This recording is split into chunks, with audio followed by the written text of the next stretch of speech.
Hi, Dave. Noting that Marvel's Shang-Chi and the Legend of the Ten Rings is being released this Friday, September 3rd. I was wondering if you observe any comic book metaphysics at play. Looking at Gene Deni's Wikipedia page, I see that he was born on August 13th and died on September 23rd. So the film is coming out pretty much exactly at the midpoint between those two dates. And yeah, not following popular culture. I knew that Shang-Chi was in the works because I would see it in the Heritage Auction catalogs as superhero movies that are upcoming, but the date didn't really register for me. And very, very cleanly observed, Steve. Yes, if you look at August 13th to September 3rd, and September 3rd to September 23rd, it's pretty much two 21-day batches, 777. So thank you for lighting up my day today when I read that one, and I went, that's right. I hadn't even thought about that. While we're on the subject, he continues, can you tell us anything about Gene Deni's Black Zeppelin? I see that it was published posthumously by Deni's Renegade Press, which leads me to think Gene and Deni were on pretty good terms. And they definitely got along very well. Black Zeppelin, I pulled out the issues that I have in the Cerebus archive. I only have them in the Dave Sims works, in which case I have 3 copies of issue 1, issue 3, issue 4, and issue 5. Not having really looked at them in a long while, because you asked, Steve, I pulled them out this afternoon and read each of the issues, trying to go back to those days. Okay, what happened then? And it's very interesting because I was far more of a driving force behind Black Zeppelin than I thought I had been. I thought all of this had happened after Gene had died, and Gail and Joe Slavis and Dan Day and David Day put it together with Deni, and it had nothing to do with me apart from my work that was going to be printed in there. But reading Gail Day's editorial on the inside front cover of the first issue, the idea of Aardvark Anaheim publishing Black Zeppelin evidently goes back to around 1978-79, which was when I was starting to think about publishing other books. And reading between the lines, it sounds like I said to Gene, well, come on, you're not going to do Black Zeppelin. Why don't you let Aardvark Anaheim do Black Zeppelin? You put it together, and I'll publish it, and I'll take 20% or something like that, give you 80%, and you can get it published. The thing about anthologies is that they really don't work, and it's very difficult to get anthology people to understand that they don't work, because it looks like an easy process. Everybody does a little bit of work, and you put together a comic book of everybody's little bit of work, and we'll be able to go that much faster because we'll have more guys working on it. The thing is, you're only as fast as your slowest contributor. Whoever isn't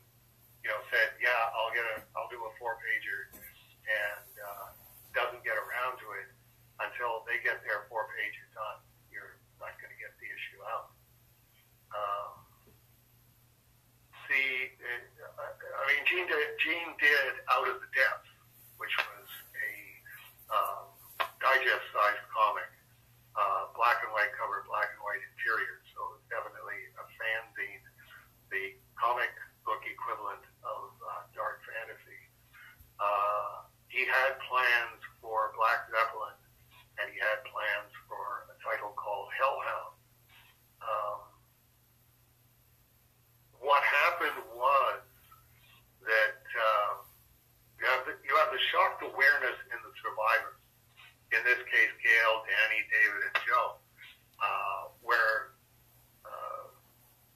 it takes a while for the shock to subside. Gene died in '82, and then you have to start asking, what would Gene have wanted?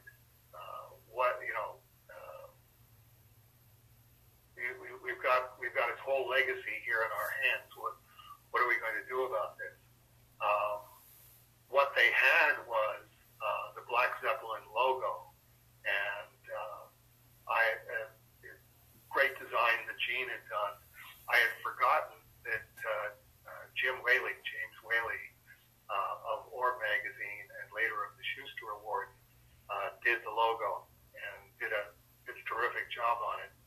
And then you had basically finished pieces, 4-page strips, 5-page strips, and unfinished pieces, penciled stories that hadn't been lettered, scripts that hadn't been drawn, and that's where you start getting into problems of going, okay, which of these pieces are we going to use? Gene's own interest in Black Zeppelin and Hellhound and Out of the Depths subsided as another natural repercussion of doing anthology titles, that by the time you're waiting for your last contributor to get their part done, you're talking years where the pieces that you do have on hand, the stories that Gene had done. I'm doing this one for Black Zeppelin.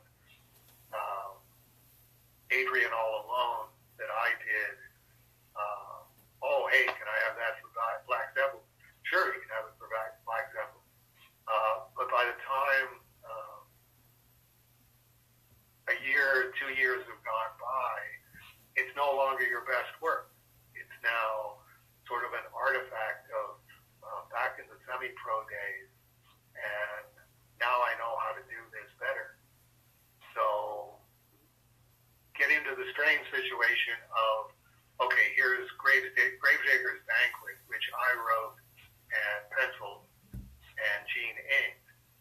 And then by the time you're saying, okay, time to put together Black Zeppelin #1, and you're looking at Gravedigger's Banquet, it's like, well, that's from 1976. I pencil a lot better now, and Gene inks a lot better now. So then Gene redid Gravedigger's Banquet in his more modern style. But then it's 2 years after that, and that's now no longer Gene's best foot forward. And now he wants something else to be in Black Zeppelin. And your interest and your level of enthusiasm start to drop. Looking at the issues, one of the things that stuck out for me on issue #1, that was where we printed Adrian All Alone, where I even redrew the splash page because it's like, well, I can live with the rest of it, but this is a really lousy splash page compared to what I know how to do now. So just let me redo the splash page. But then there's a Charles Best story in there.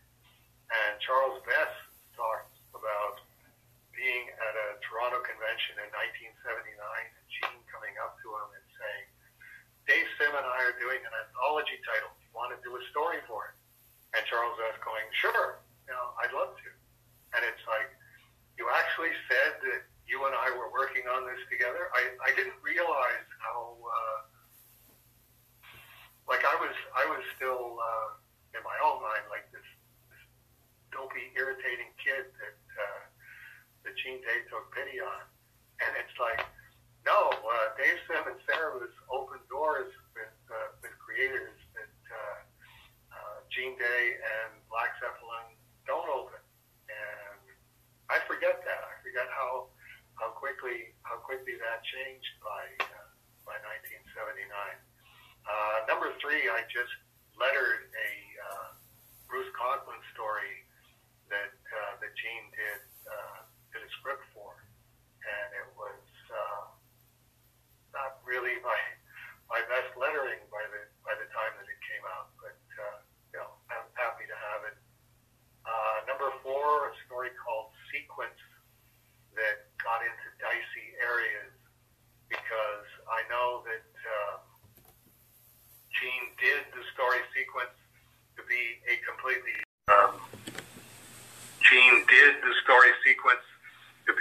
completely silent story, and Joe Orslavis looked at it and said, it doesn't really work.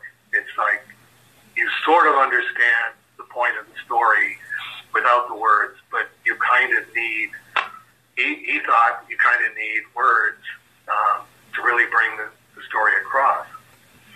And it's like, then he asked me, would I write it? Would I write captions for it? And it's like, now we're getting into dicey areas. This is an unpublished story by a guy who's now dead, who I know he didn't want it to have words on it, and would I be willing to put words on it? And it's like, well, okay, it's Gail owns the story, and she's living with Joe, and has delegated Joe to figure out how to get number 4 put together. And it's like, well, okay, I don't think this is in exact service to Gene's memory, but I can't say that I can completely quarrel with it. And they do want to get number 4 done, and they don't want to write off Sequence as a story. So, I went ahead and wrote captions for it. I don't think I would do that now. I think I would say, no, I distinctly remember Gene saying that this is a silent story.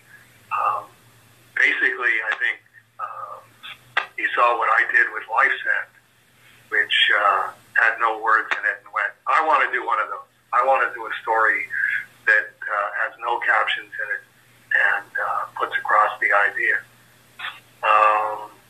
Which brings us to number 5.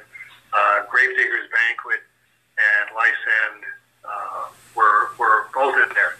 Life's End was a solo story that I did that Gene ended up inking, and Gravedigger's Banquet I already described how that went with Gene pretty much redrawing it but retaining my script. And